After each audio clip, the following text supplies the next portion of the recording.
Yeah.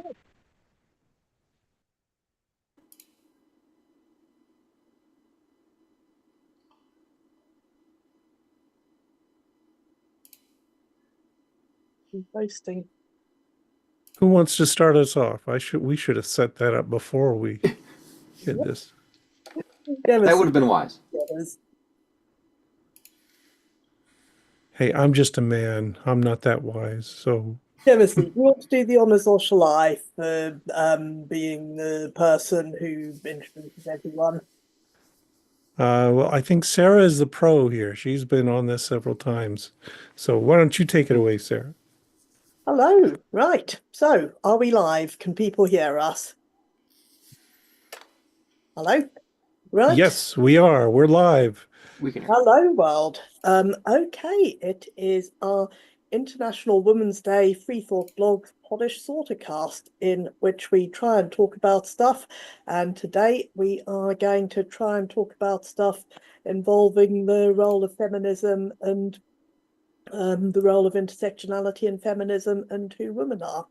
So I'm Dr. Sarah, posting at Geeky Humanist on Free Thought Blogs, and with me for the first time we have Yemisi Ilasanmi, and I'm so sorry, I should have checked how to pronounce that before we started. Hello, Hello, Yemisi. Yeah. Sarah. Thanks. Hey. Yes, it's Yemisi Ilesomi, and I run the Yeministing blog, and not a regular poster any longer, but I do my best. I'll try my best to be regular, to come back to blogging as regularly as possible for me at the moment, but just some constraints with work and not being able to post on my blog for some time. Mm. But yeah, it's so good to be here and for the first time and to join this lovely panel. Mm. Very many of us do not post regularly, so basically you fit right in as a free thought blogger. We also do have some men here. There is actually I'm not sure if Great American Satan counts as a man or non-binary. Sorry, Great American Satan, what's the word on that? Genderqueer, generally they pronouns, but not really particular about it, which is good because if I did like depend on that for my mental health, I'm not living in a very respectful world as far as that goes. Yes. Um, yeah. Mm. Okay, thank you. And then there's H.J. Hornbeck, who posts at I can never get this right. Reprobate Justice. Reparate spreadsheet, but close enough. I'll get it. I can never remember if it's justice or spreadsheet for some reason. You know, two concepts that It's because of a woman who so is not much. here today. Crypt Dyke runs Pervert Justice. I'm Yes. probably confusing them, and I Yeah. am told that I couldn't be And here. that is a woman that I would like to have seen here, but oh well. And then somewhere along there we have PZ Myers, who of course posts at Peringula, and I think I did manage to pronounce that correctly. You Okay. did. Um, And I'm just going to sit quietly here and listen to everyone speak because that's what men should do on International Women's Day. Thank you very much. And I'm hoping that Yemisi has some thoughts to start us off, because you had some interesting ideas of things to discuss. Now you just put me on the spot. I was just going to follow the flow. But yeah, I mean, it's International Women's Day, and to the women in the house, I will say Happy International Women's Day. And this is a day we know that is there to celebrate women's advancement, what we've been able to achieve, but at the same time to look at where we're still going.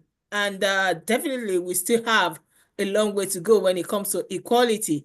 And this year's theme from the IWD's International Women's Day's website is gender, I think they call it accelerate action. And with accelerate action, the idea is looking at looking at the rate of growth for equality for women right now. How long will it actually take for us to get to that state of gender parity? And they are thinking that would take us to something like 59. That's quite a long way off. If this planet is still standing by then. Yeah, So that's quite a it long way feels off, like and that's quite scary. That's scary. it does feel like a bitterly ironic theme right now, when in fact one of the most influential countries in the year seems to be taking in the world seems to be taking giant steps backwards. So, what uh, what can we do, I guess? I guess Um, first. Oh, sorry. Did oh you no, go? no. I was just saying if anybody wanted to like get an American perspective, I guess that's the one thing I'm useful for here with the everyone else from other countries. That's all. Hmm. Well, I think in the nature of things, you want an international perspective, that being right there in the name. And because although I was born outside the UK, I did grow up in the UK, and I think probably have quite a narrow perspective for that reason. But basically grew up within the second wave of feminism, I guess. So, I'm hoping someone has some good thoughts on what we can do, not only to accelerate action, but to manage some kind of action. Yeah. I definitely think that like you've mentioned, some parts of the world seems to be regressing when it comes to the rights that we have, the ad one right that we fought for. That is that regression in that part. So but for me, it's always about living in the present. It's not just because even when you say 2051, that may not have taken into account countries in Africa or Asia. So I don't know, you might have judged that based on the progress in the Western world. So I'm not really fixed on that, but I'm looking at the present day. What do we do to make it better? Because I believe every generation has its own task. We've got the first wave feminism, and as much as that was very exclusionary, because that was just about white women wanting the vote for themselves and having the hump because black men were having the vote before then. So that was basically what that was about. So it wasn't in any way intersectional. It wasn't about me as a black woman. It was just about some black women, white women wanting that, even though they did get the support of black women trying to also fight alongside them. And of course, the second wave feminism came. And I think where we are right now, with us, the second wave talking about reproductive health rights, wanting more rights over our body, and wanting more choice, which is great because we wanted that foundation. But we also know that it hasn't always been about individual rights.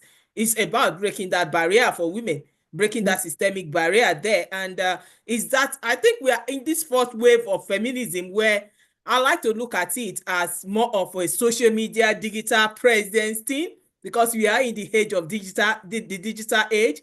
And how is that affecting our equal rights as women? How is that progressing us or regressing us? I think it's something that is open to discussion there, but how can we harness that power to point out inequalities and also use that to bridge that inequalities? Hmm. Now, I think my thought on that would be, in terms of how the digital media is affecting us, is that it's a double-edged sword. That on the one hand, you've got this situation where abuse against women can just become so much more widespread and inescapable. There are so many women and non-binary people as well, even more so really, who have just had this ghastly, tragic experience of just being being on the receiving end of just absolute online shitstorms where people want to unleash against them for, basically just daring to exist while female, be different while female, or be outside of the little traditional box while female, or just have opinions while female. And that's a very negative side of social media. That yes, these things have always gone on, but previously they you know, if the people in your life were dissing you, at least that couldn't get spread to random people around the globe, piling on in Twitter or whatever. We don't call it Twitter, for God's sake. Let's call it a whole absolute shitstorm 24/7. So I see that as a very negative side of the digital age and social media. But now let's think about the positive side, that we've got ways of reaching people that it was very difficult to reach before, that it's so much easier in a way to spread different viewpoints and to spread the viewpoint of, hey, we're here, we're women, we get human rights as well, and this applies to women across the board, and to actually spread this, speak up and spread the word to people everywhere, again, in a way that just would not have been possible a few decades ago. Yeah. I agree with you. It's a double-edged sword anyway, but it is the age we are in, and everything that concerns women seems to have its pros and cons with that. But I think for me, I look at some of the pros as being the visibility aspect of it. We know how difficult it is to get women's voice heard, and I feel that social media has actually given that visibility to women. And to show yourself, to show your face, and be on TikTok, on Instagram. And there has also, of course, been those vile misogynistic comments thinking that you exist to please their eyes. So if how you look doesn't please the eye of the man's eye, they feel that they reserve the right to throw you some negative comments, to throw you some vile comments. So I think that has also brought to fore just how men view women, just as objects of sexualization, objects that exist for their pleasure. And that is why you would have some TikTok accounts or Instagram accounts of people, women wanting to look like models, women using filter and just, trying to fit the beauty standard. But at the same time, I see a positive there in the sense that we've seen women fighting back. We've seen women who have been called, you are fat, you don't belong here, we don't want to see you, saying, you know what, I'm here and I'm occupying space and there's nothing you can do about it. And I like that. I really like that for them. It's easy to be called fat online. And I will tell you, so I'm fat, so what? You're telling me something I know. How is that a negative? How is that? What do I do with that information? This great information you've passed on to me. So I like the fact that women are standing up and saying, you know what, we exist in all shapes and sizes, in all colors. And I like it for Black women too, because we have used it as a means of mobilizing, of reaching out and educating. So there's a lot of misinformation out there, but I think women, Black women, Asian women, brown women, they are finding their voices and we are reaching larger audience. And I think that's just great for us. And again, I'm really glad you mentioned this, because this goes back to the subject of intersectionality, which is something I was hoping we could talk about, because as you know, feminism has historically, unfortunately, while it's done a lot of important things, has also somehow become very much about white heterosexual feminism, and there's been quite a bit of middle class feminism, and it's been somewhat narrow, somewhat in a bubble. It's it's been exclusionary in a way that and then there's a whole thing of transphobic feminism, which is this huge enormous thing. And honestly, I do not really get how someone can look at the whole history of women's oppression, want to fight back against it and say, oh, hey, what the world really needs is even more exclusionism and gatekeeping and being bigoted against people and trying to force them into little boxes and saying we're fighting for our rights and not for the rights of others. But yeah, there's been a bit too much of that in feminism as in other movements. And I think we are now hopefully recognizing, at least more than we did, and hopefully increasingly will recognize this, the importance of intersectionality. And I think I'm actually probably very much not the person to be talking about this as a white middle class cishet feminist who's very privileged in almost every possible way in my life. So I will I'd absolutely love to hear your thoughts on it. Yeah, thank you. Intersectionality is something that is dear to my heart. I'll just say I'm a symbol of intersectionality because look, I'm black, I'm a woman, I'm a black woman, I'm bisexual, I'm basically a migrant in UK. So, and I've got my own invisible disability too.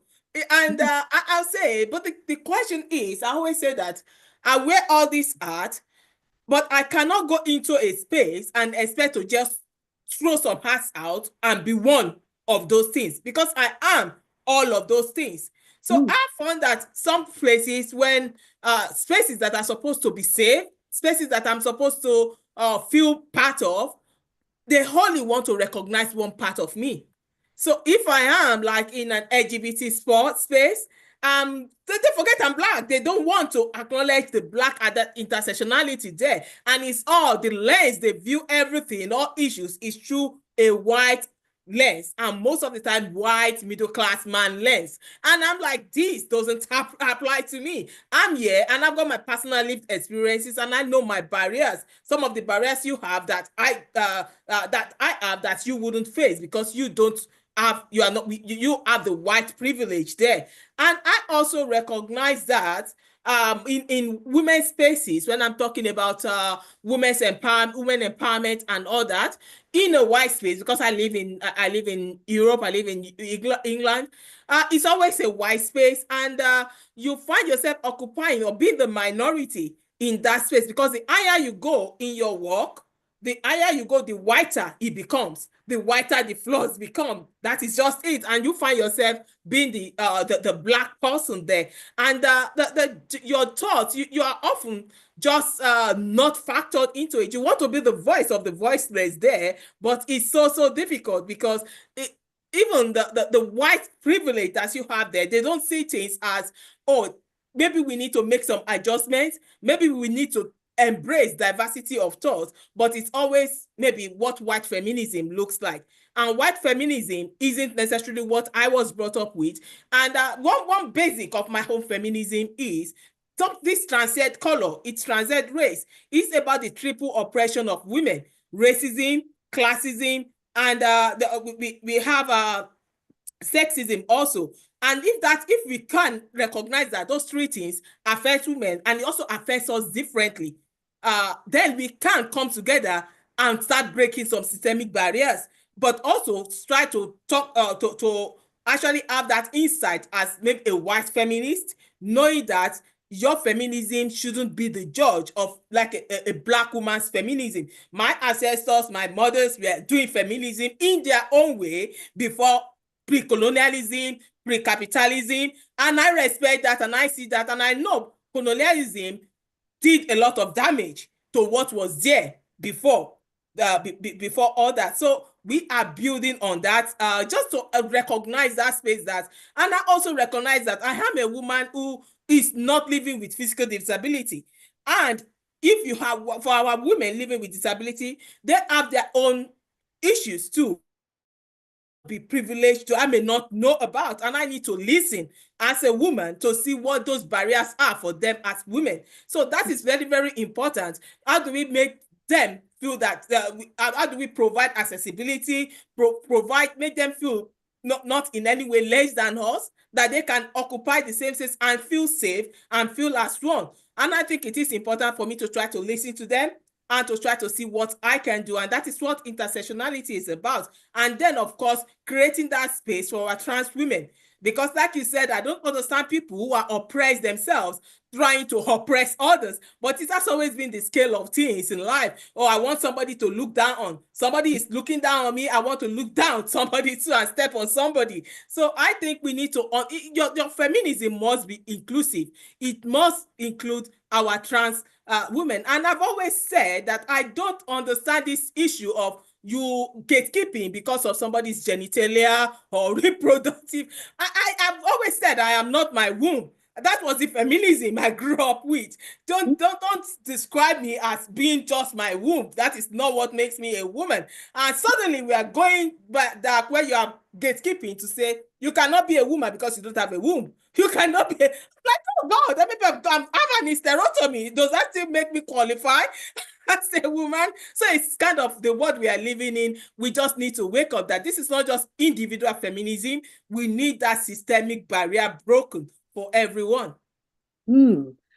Yes. So, and why would feminism want to define women in terms of their reproductive capabilities, which doesn't seem like feminism's best and most feminist moment. But yes, again, hopefully, we're getting a lot of people seeing that actually, no, this isn't all about can you physically bear children. We don't want to go all retrograde in that way.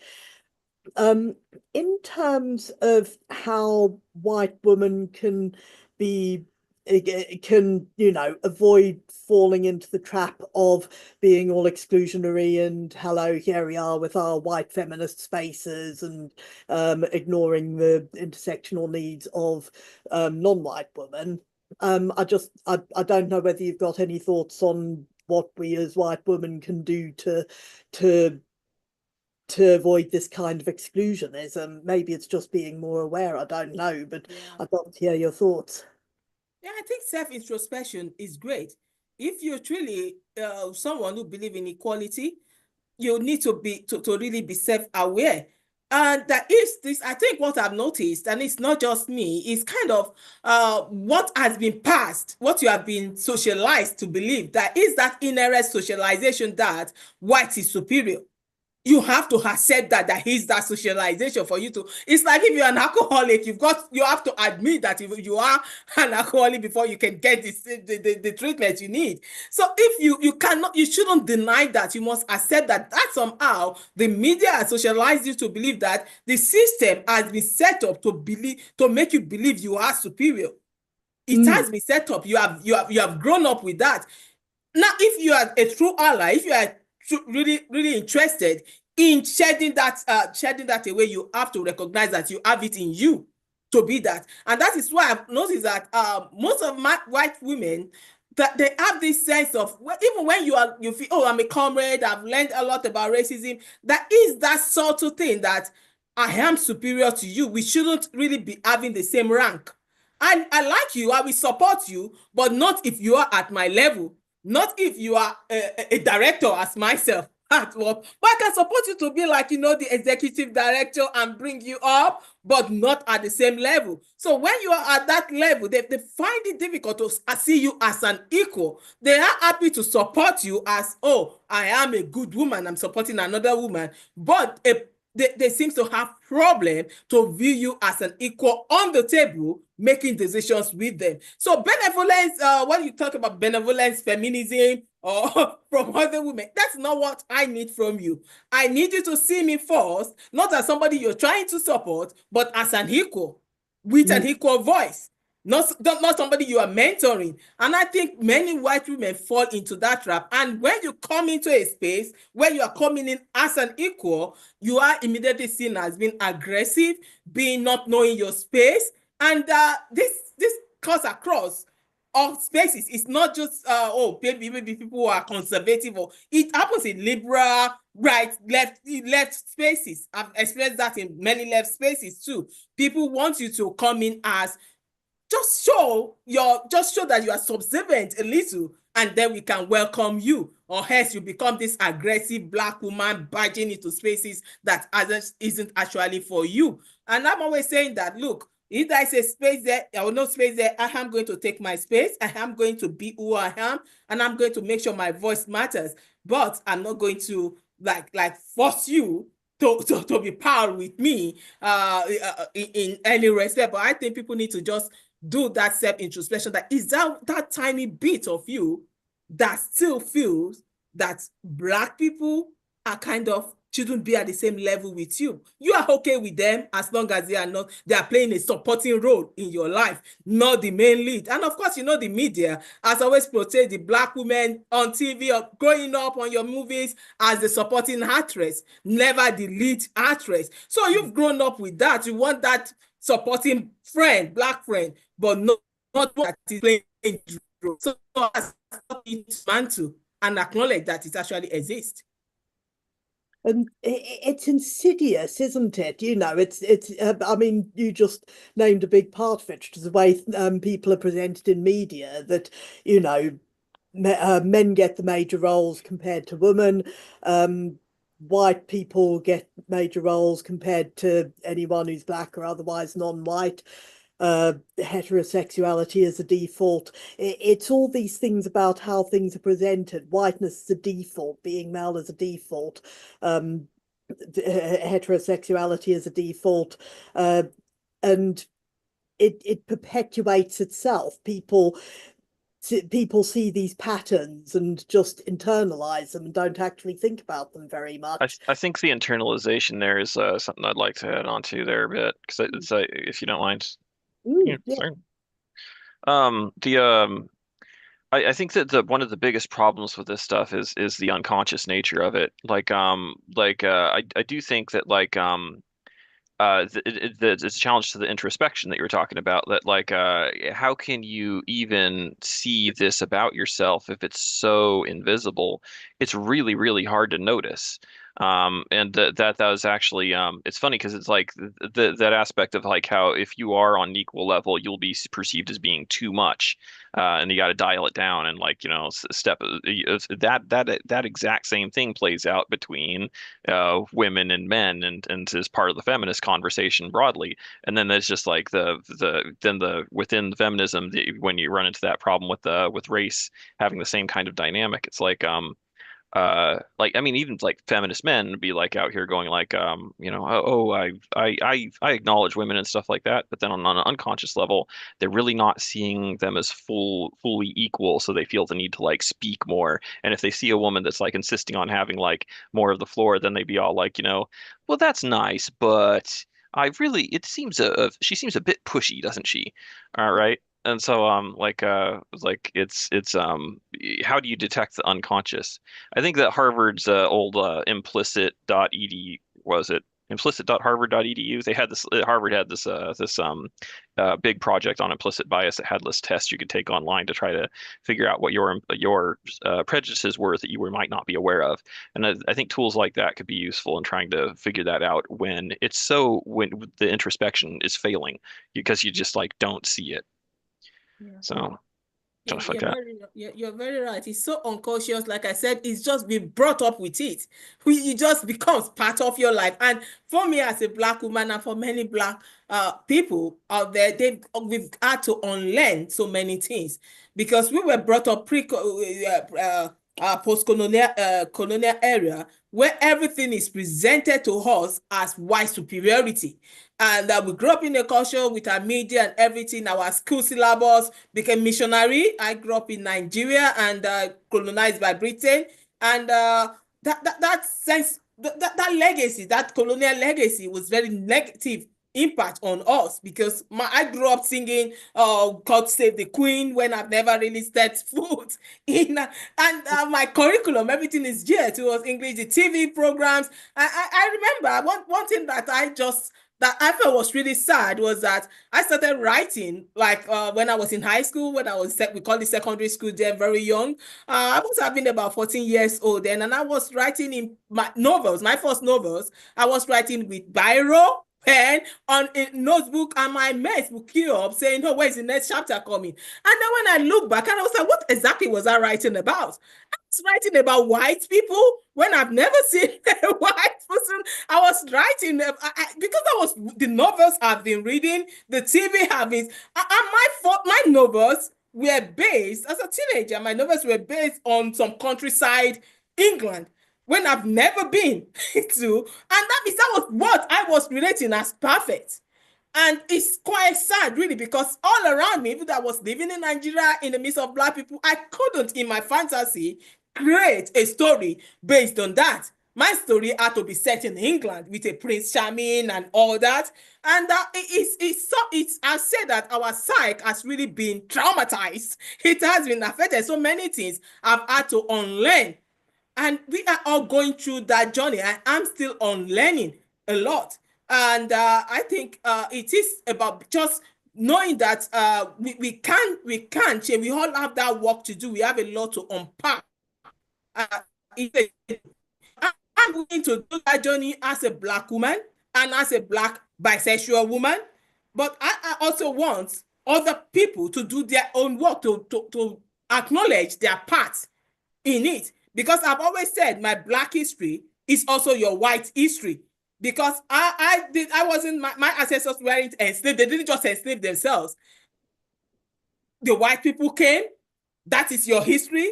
You coming into a place, invading that place, miming and murdering, causing that is your history. So my Black history is intertwined with your white history, and we must do that tortuous journey of trying to unpack this and doing the work that is necessary and not shy away from it. So I think it's the same thing with our women feminism, how we relate, because race is still underpinning it. Class is also underpinning it.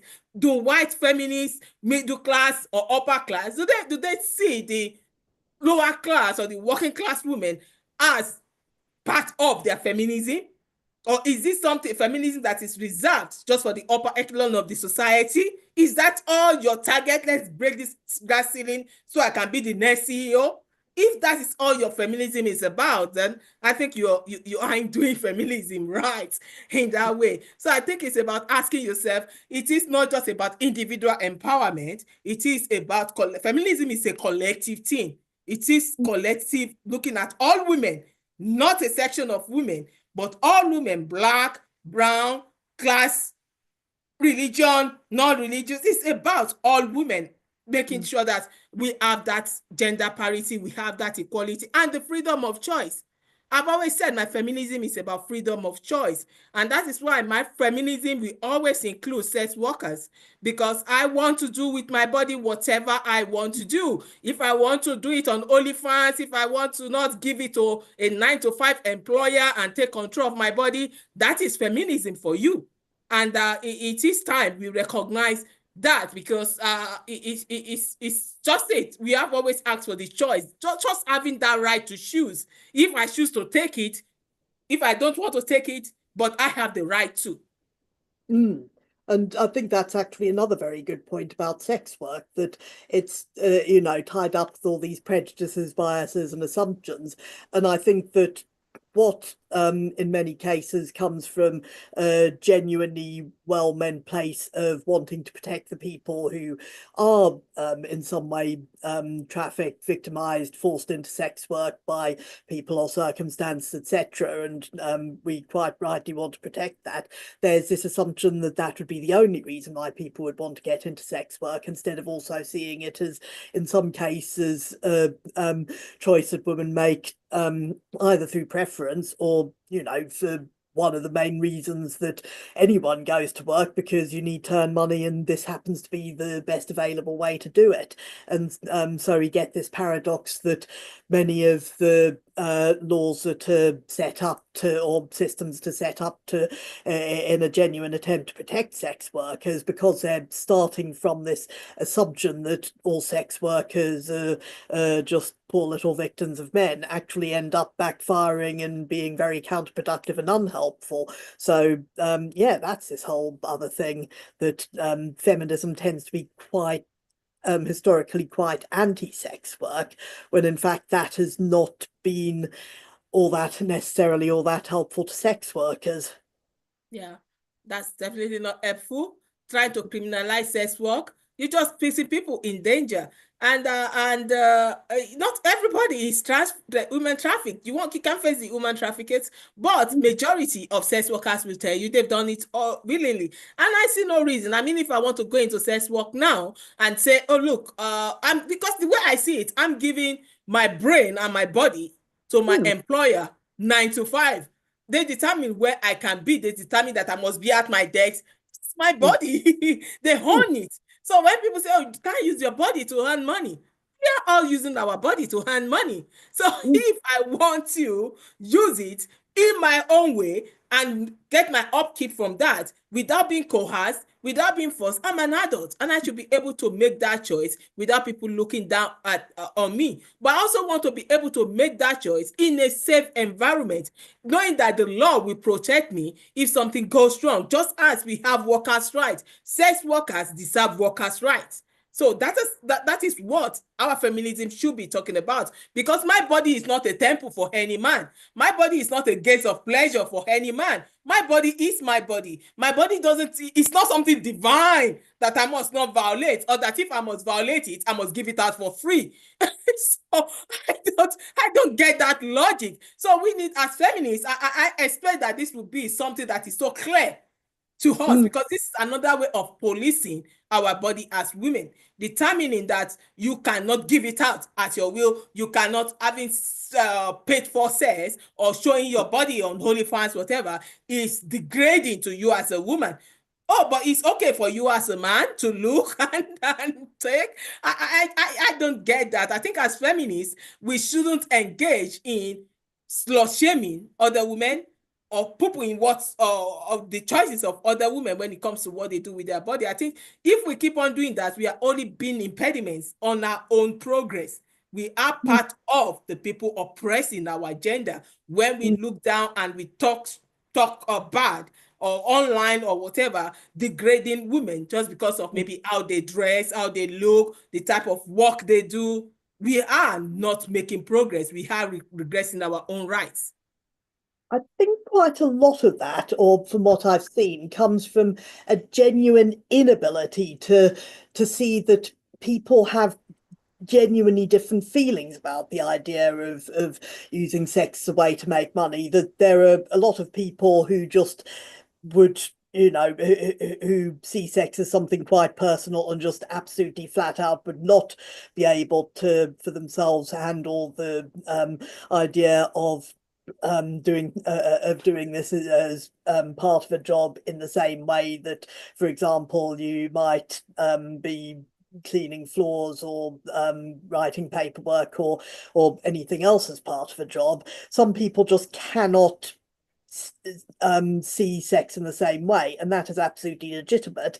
But at the same time, there seems to be this lack of understanding that some people are quite happy just to detach and and just genuinely do see it as something like, oh yes, I bring parts of myself to work and this part happens to be my body. So there's this temptation to just assume that anyone doing that, I mean, there is a slut shaming. There's also the sort of false protectiveness, the misguided protectiveness that people assume any woman doing this job must be a victim in some way who's being coerced or trafficked into it, and just can't see that actually it might be a legitimate choice, and start treating people as needing protecting from their own choices in a way that's almost infantilizing without meaning to be, but it is well meant, but it's also badly backfiring. It is infantilizing. That is the word. You are infantilizing women, thinking they cannot make their decision for themselves. But what you said about people thinking they can't do this work, I would say, look, I can't do every work. There has some jobs. Not everyone can be a pilot. Not everyone can be a bus driver.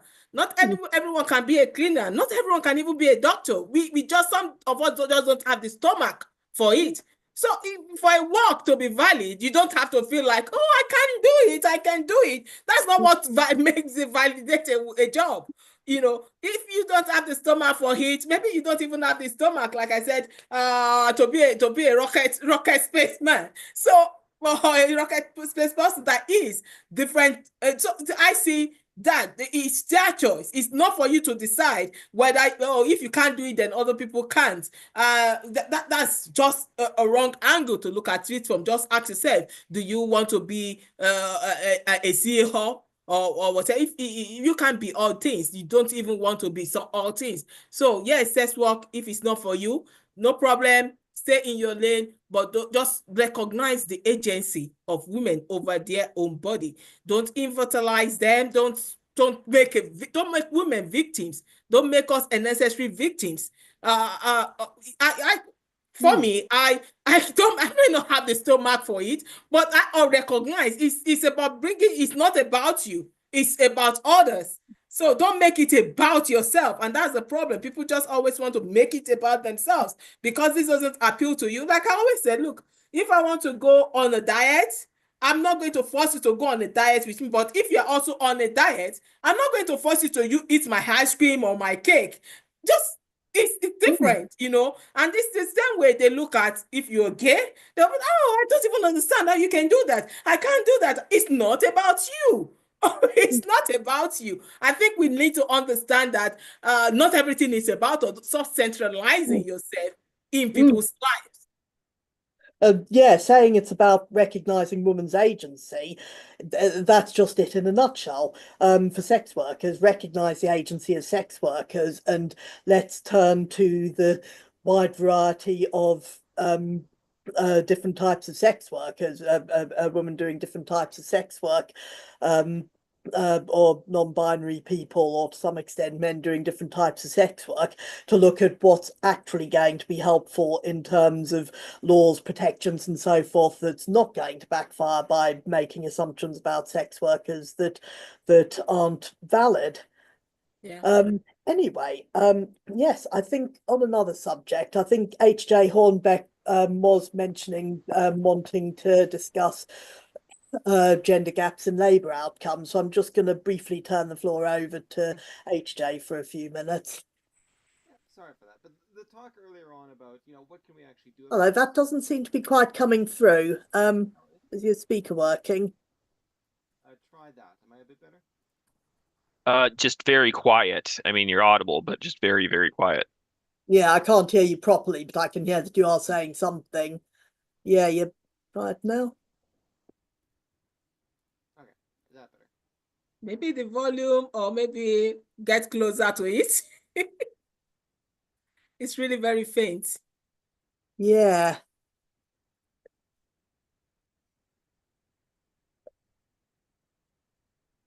Yeah. Sorry, HJ. I don't know if anyone's having any better luck, but maybe this is a message from the universe. It's meant to be the woman talking this time. I'm just going to click on the link you gave us, though, because it does look useful. Wait 1 minute. Oh, wait, it's an actual report. I'm just bringing that up, and just 1 minute, because I'm going to try. AJ is on mute. Maybe you want to try. You are on mute. Yeah, you are up now. What you saying was a bit too quiet then, eh? That's How about better that? now. Yes, much better. There we go. All right, while Yemi's looking that up, I'll retry that. It looks like just the volume was set too low. Apologies for that. Yes, when the earlier discussion on, hey, what exactly can we do about it? Well, it reminds me of something I actually did, look into in the past of what exactly we can sort of do about it. The standard thing, of course, is like the gendered pay gap. This is often sort of considered like one of the big benchmarks we can use to sort of check for equality between men and women and all that.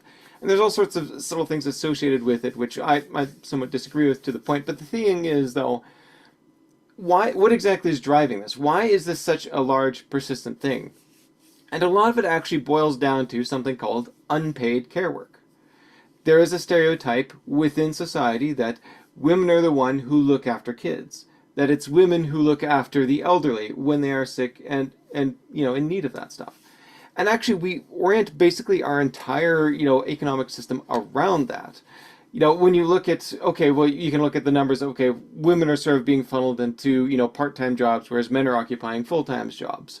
Why is that the case? Well, because women need flexible time to potentially look after kids because, they get sick, they have to stay at home, that sort of thing. Or some medical issues come up with their parents that they have to sort of help look after them, that sort of thing. Again, why do men, if you look at one reason why men actually have such a large pay gap, it's because they work a lot of excess overtime. Why do they do that? Well, because they are viewed as the breadwinners to support the women looking after, the kids at home. And thus they work extra overtime hours in order to sort of make up for that. And this essentially sort of creates an unequal balance between the amount of work they have to do to sort of make up for things that, associated with that. And this really sort of drives all of the you can actually explain a lot of the economic disparities between men and women within the economy in terms of that. Not all of it, but a fair chunk of it. And so if you actually want to deal with something like that, the key thing is to actually get rid of that in some way. And there's a Scandinavian country, I forget which one it is, unfortunately, that actually had a policy whereby, they actually said, okay, we're going to give you a fairly generous, maternity package and all that, but both parents have to take it. If a woman gets it, fine, but a man also has to take that much time off. Otherwise, you don't get that full advantage of it. And it actually led to, a lot, basically, if men and women both had to take time off work in order to look after kids, it really sort of helped narrow that gap a little bit, and sort of help things in that regard. I think there's still a lot more to be done within that. But if you look at this stat, this is something which has been consistent over the past 50 odd years of study of this. Has always been this, care gap between, who actually looks after elderly people and the kids. And while, there is oftentimes pointed out that, hey, in recent years, the gap between this is sort of narrowed over it. A lot of this is not because men are actually taking on additional responsibilities. It's that women are doing less.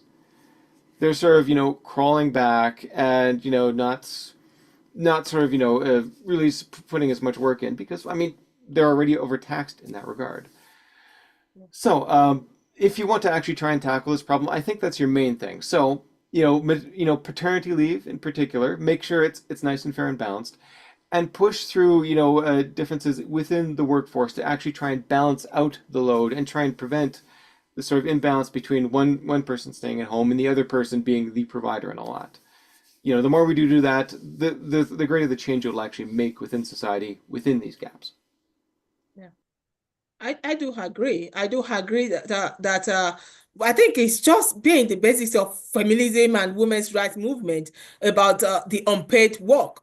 It's about things that have held us back as women, has always been reproductive rights, all this reproductive health issue, our status as a caregiver in the society for unpaid work, and at the same time we are still expected to do the product and to go to work and bring home the money. But when you have to take time off to have children, when you have to take time off to be the one who is assigned to be the caregiver for the elderly in the family, for your children when they are sick, all things are quantified in terms of money loss.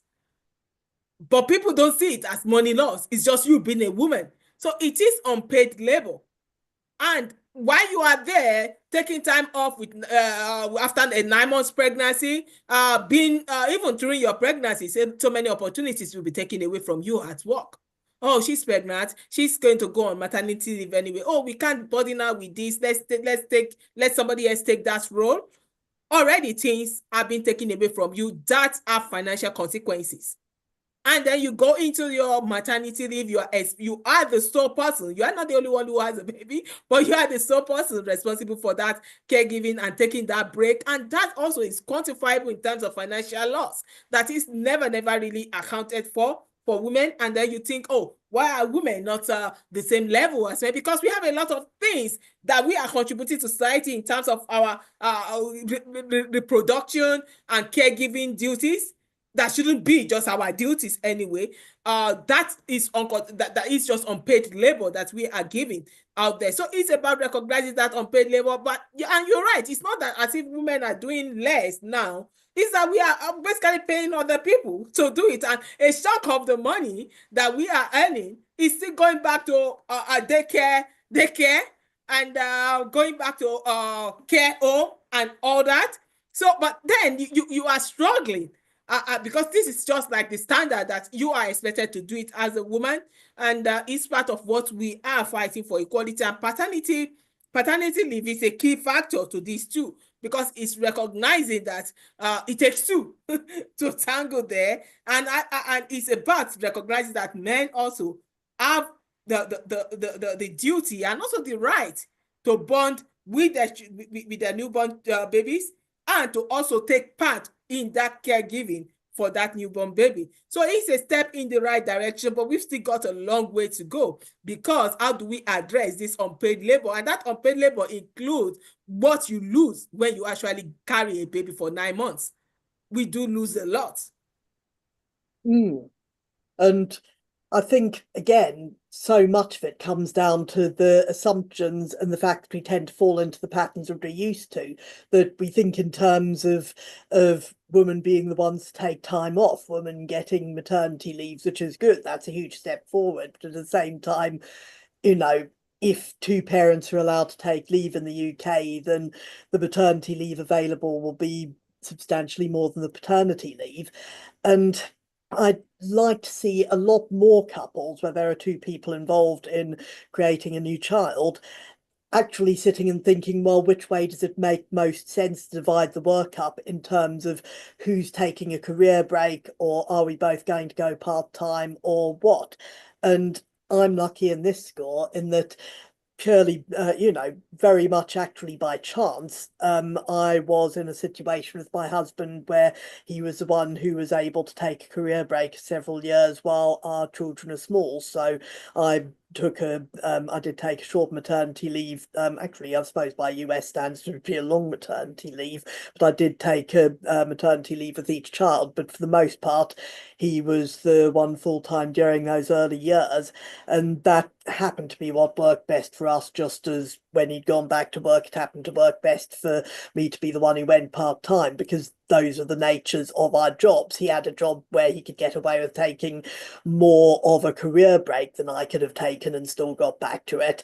I had a job which lent itself better to doing less than a 40-hour work week in a way that would have been very difficult for him. But I mean, we were very lucky in the way that worked out, but also we were able to think beyond just how do we work this out with Sarah taking time off. We were thinking in terms of, well, actually, would it make much more sense for Barry to take the time off? And as it turned out, it would. And I'd like to see a lot more couples being able to do that. I mean, there are all sorts of reasons why it's not always possible, but there are also so many people who just don't think about it, who just assume that the person taking time off, cutting back on their hours or whatever, is going to be the mother rather than the father, when in fact there's no reason why we should assume that that's going to be so. Yeah. You know, that's it's good to have that choice, to even have that ability. But then when we look at the class issue there too, not everybody can afford to have just one income when you need both income actually to survive or to even raise that child. You need both income. So it's not even a choice for you at that point. You just, and for some, you don't even have the family circle that could help them. Like when you have migrant women living and trying to make a living, they don't have that family circle that they would have been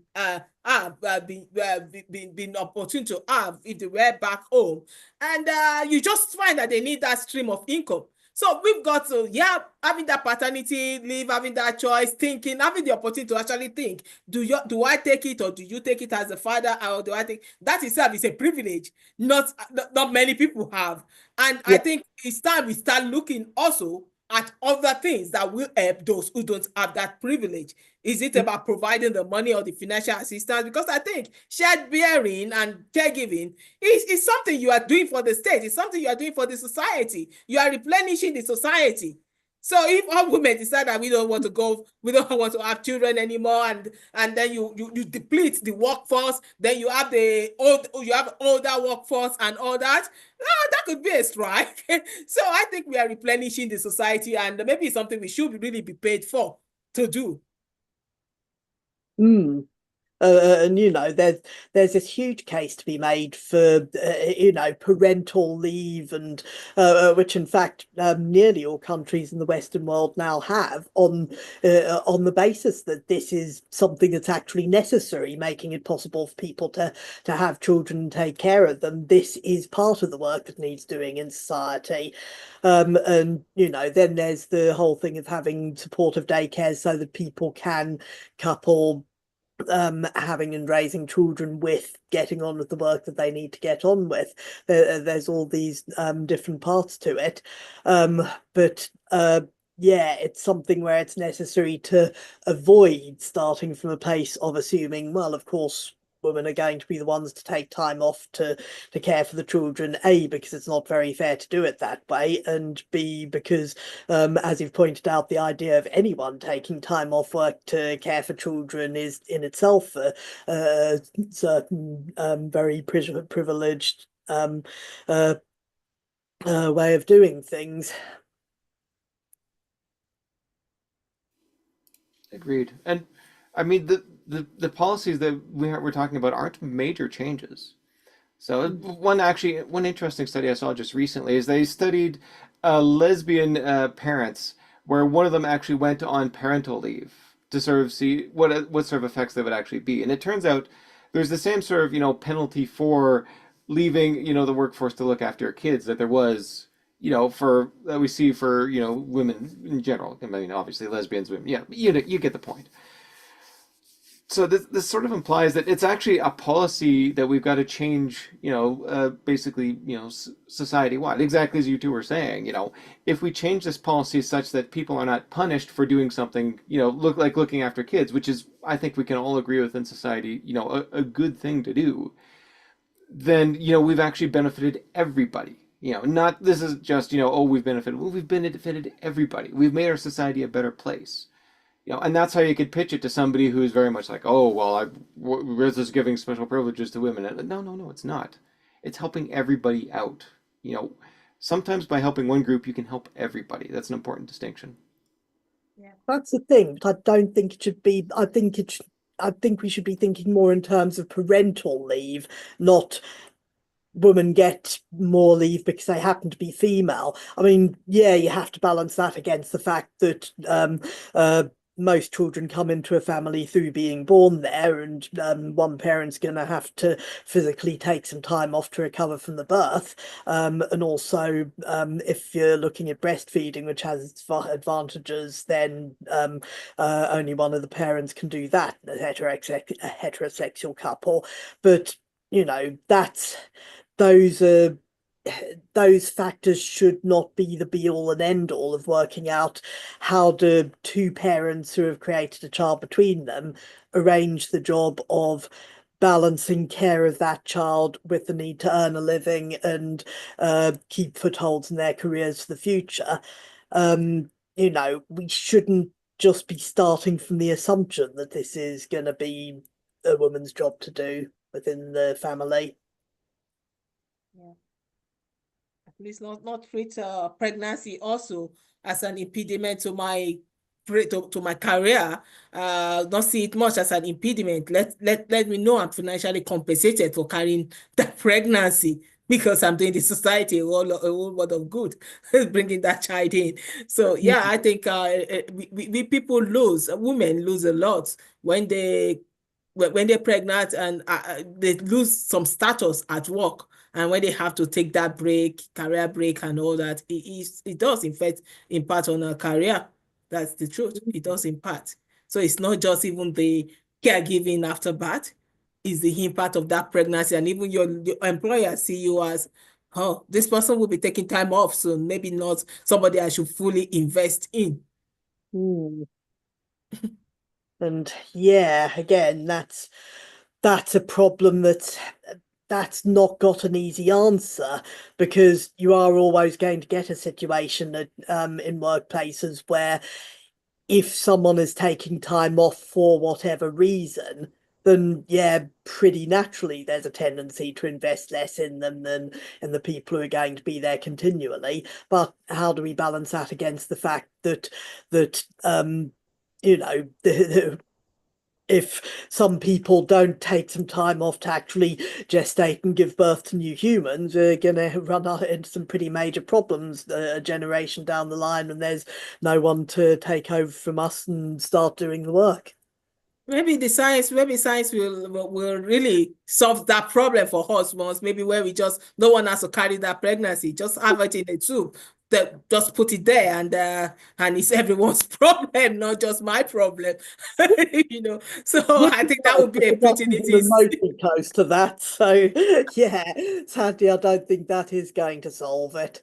But yeah, I think when it comes to the fact of this child has now been born, the person who gave birth to it has recovered, from that point forward, I don't think we should be assuming that that person's going to be the one who does the majority of the caregiving. I think it has to be, I think families have to work out for themselves what's going to work best for that family given the circumstances. But we're not going to do that by going into it with the assumption that it's always got to be the female parent who takes time off and takes the bulk of the caregiving. And that's Definitely. not even setting a particularly good example. And it's not just about maternity leave, it's also about having that financial backing there. Talking about, caregivers, daycares and all that, good financial backup from the government to help support that. Because if we agree that this is something we're doing for society, that should be that support from this, because you can take a leave, but if you don't have the money to really back up that leave, then it's useless, even if you have the option to take it. So if we have, well-financed daycares, help for new parents, that would go a long way too. And I mean, actually, compared to the USA, we're doing pretty well on that score. But then again, compared to the USA, many places are doing very well. So that shouldn't really be the benchmark these days. Okay. The one time I was in daycare for a second, it was kind of like a minimal security prison. I think I ended up getting pulled out of there because I got in a fight. Yeah. I think it is better than that in the UK from what I've seen.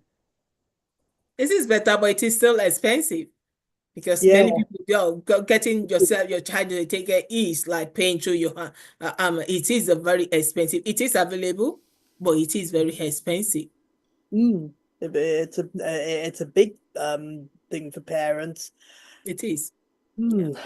Okay, I think we're pretty much at an hour here. And I found this a really good talk, and I'm extremely pleased to see that you were able to be here and give us your insights. So, anyone got anything more to say before we wrap up? Well, I mean, I'm going to pitch one last idea. I don't think it needs much elaboration, but trust me on this one. I think it's going to go far to actually fix things. Gender quotas. As in, you have to have a certain number of female people, certain number of black people, certain number. One interesting idea I've heard, and this was actually with regard to race rather than gender, is the idea that whoever you end up employing, there should be a rule that you actually have to interview at least one person who's not white. And I find it interesting that from what I've read, when that rule's been implemented, it's actually led to more non-white qualified candidates ending up in the actual jobs. That just this thing of getting people to look beyond who they assume the person in the role should look like and look at getting a greater variety of people onto the interview list means that actually they start seeing, here are some people who would be, who are, who due to my own internal prejudices I might not have immediately thought of, but who actually are going to be very good at the job. So, it's one sort of very simple way that of getting to greater parity. So I don't know whether that's something worth thinking about in terms of employing more women or whatever. I don't like the idea of quotas, but at the same time, we've got a situation where without them, people just tend to default to the status quo, and the status quo is not great.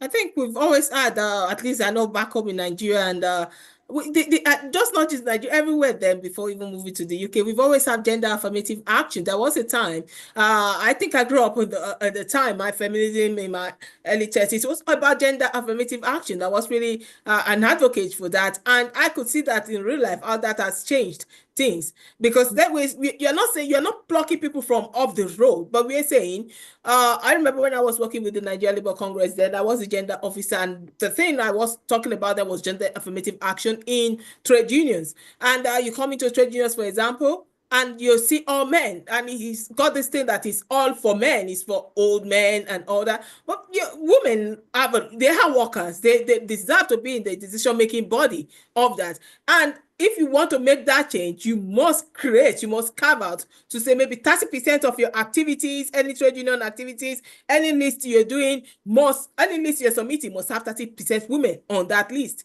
That's not too hard to do. But then you still met with resistance. Oh no, where we getting the women from? Of course, you get the women. They are paying work. They are paying your fees. And with that, we getting a policy in place. We're able to get a gender policy in place to actually ask for the National Executive Office.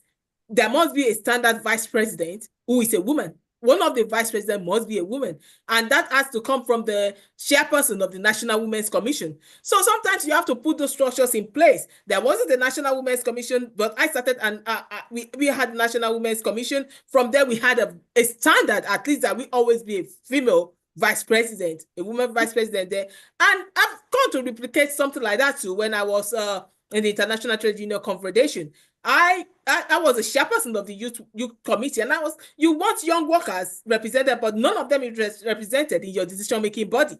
And if you want that, I know there's no way you will contest for an election as a young person and get it there.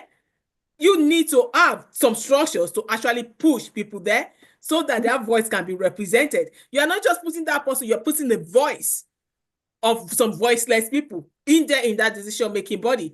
And that is what's going for. And if you look at the private companies, even government organizations, gender affirmative action has been there.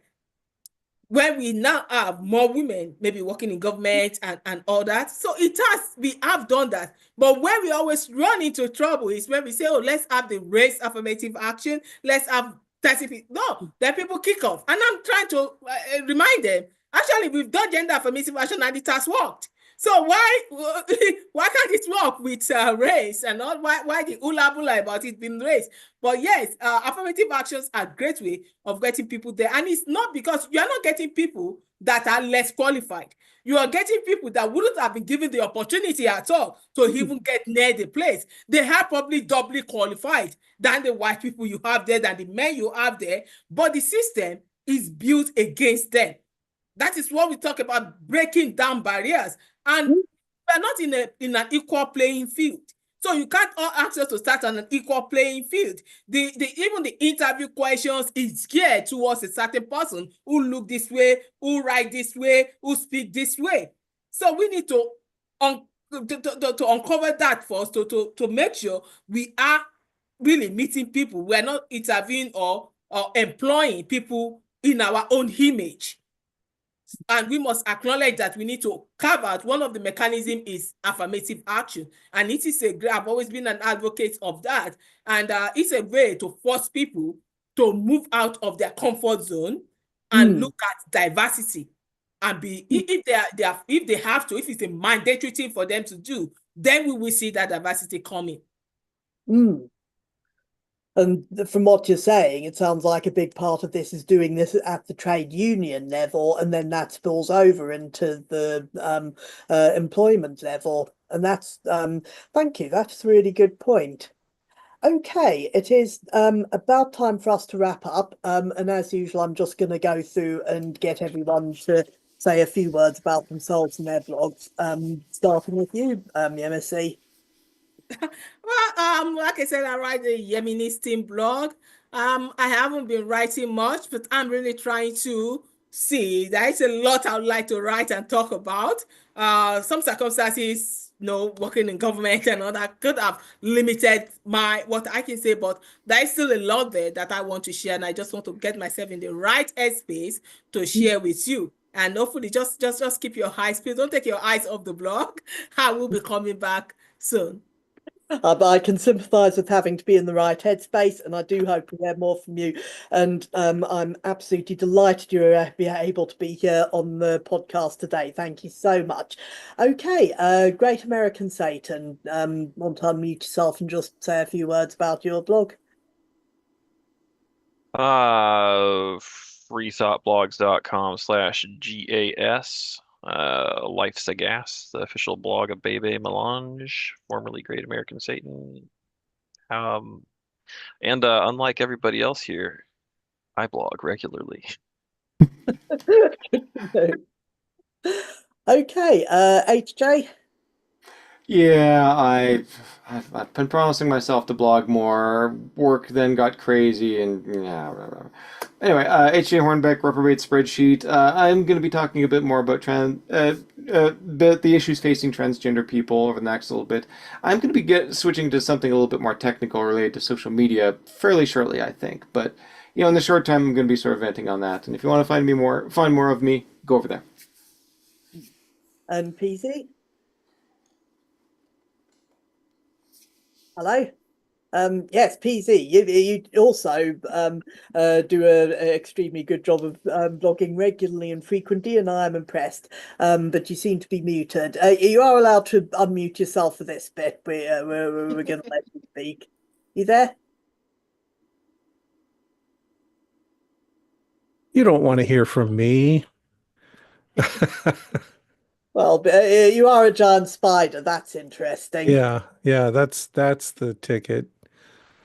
But it was a very informative discussion. I enjoyed it. I just felt like my role is to sit back and learn something. So Thank you. Thank you very much. And I hope people watching this have also learned something. And finally, I'm Dr. Sarah, and I blog at the Geeky Humanist blog. And I mostly write snarky book reviews about books I think deserve to be snarked, and that's me. So thank you very much for anyone who actually watched this podcast, and I hope a few people watch the recording of it and enjoy it. And thank you, all of you, for being here, and happy International Women's Day to you, and have a good weekend. So goodbye for another month. Okay, if you want to just count us out then. HJ, I think you're in charge of the tech, aren't you? Okay, whoever's in charge of it, just bring the stream to a close. Goodbye all. Goodbye.